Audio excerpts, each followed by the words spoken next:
long, but here's something refreshingly new. This is your midweek moment on Breakfast with Friends. So we are 4 days, well, not 4 days, 4 Wednesdays till Christmas. We just love Christmas, right? It is such a beautiful time of year. For we know we just love this time.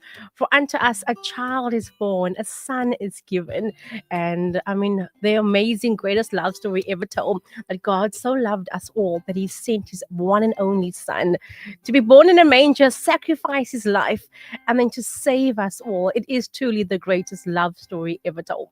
Sadly, we don't truly enjoy this time of the year. We get so wrapped up in the busyness of everything.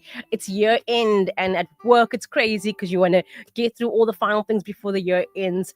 And it's all the Christmas events and the parties and the things that's happening. And it's just so much, so quick, and the time just goes by. And I kind of feel like we take these moments for granted. We take the moment with our loved ones, with our families for granted, instead of pondering and really just reflecting on the true meaning of why we celebrate Christmas. For unto us a child is born, and the government shall be upon his shoulders. We know him. He is wonderful counselor, mighty God, He's everlasting Father. He is Prince of Peace.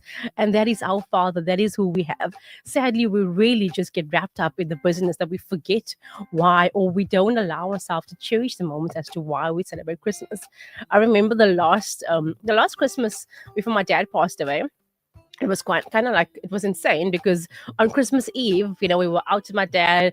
We did some like last minute Christmas shopping. It's the groceries or whatever. It's some toys and clothes. And when we got to our car was stolen. And this is on Christmas Eve. And, I was a kid back then. I still am a kid right now. But in case, like, I was like, oh my gosh, this is like the worst thing that could ever happen. I mean, it's Christmas Eve. And my dad worked super hard. Everything is gone. Everything is lost. And, like he always used to go out of his way to spoil us and for us to have, over more than enough. And everything that we could have had for Christmas, like kids, all our toys, all our clothes were in the car. It was all gone. And this was Christmas Eve.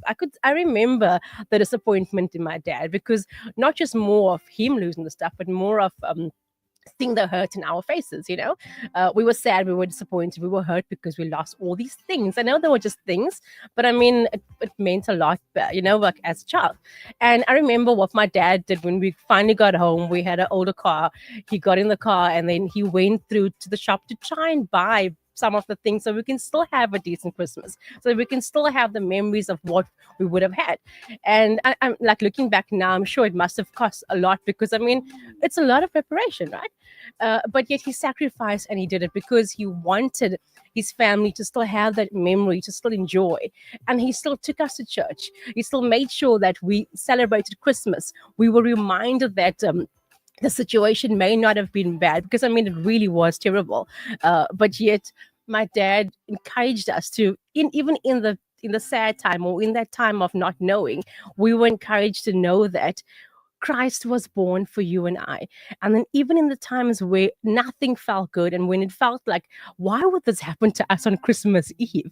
We could take assurance and rest in the knowing that the one that was born in a manger is still in control. He is good. He knows what's happening, and he's in control of our lives. So just that moment, and that was of course our last Christmas with my dad. So imagine if he allowed us to go through the whole thing of, oh, sorry, people, we would just like to praise for that Christmas. That would be the last Christmas that we will always remember, right? In a negative way. But instead, this time around, we can still look back and cherish it, knowing that, the true meaning of why he took us to church the next Christmas morning, and we still celebrated Christ. It was just a beauty in its own. And this time of the year, I want to just encourage you. I mean, I'm sharing you the story. Why? Because I want you to take the time this year to be present this Christmas. Like, you be present, not just the gifts under the Christmas tree, but you physically be present in this Christmas, during this Christmas time, and remember why we celebrate it. There's a beautiful song from Hillsong. It's called King of Kings. And some of the lyrics, just highlighting a few of them. It says, in the darkness we were waiting, without hope, without light, till from heaven you came running. There was mercy in your eyes. To fulfill the law and prophets, to a virgin came the word. From a throne of endless glory to a cradle in the dirt. Praise the Father, praise the Son, praise the Spirit, three in one. Glory to God, majesty, praise forever, King of kings. You revealed the kingdom come and to reconcile the lost. That is why we do it, to redeem the whole creation. You did not despise the cross, for even in your suffering, you saw to the other side, knowing this was our salvation. Jesus, for our sake, you died. And in the morning that you rose, all of heaven held its breath, till that stone was moved for good, for the Lamb had conquered death, and the dead rose. Um, from the tomb, and the angels stood in awe, for the souls of all who'd come to the Father are restored, and the church of Christ was born. Then the Spirit of Christ was born, and the Spirit lit the flame. Now this gospel truth of old shall not kneel, shall not fade. By his blood and in his name, in the freedom I am free, for the love of Jesus Christ, who has resurrected me, and he is the reason we celebrate. Stay blessed.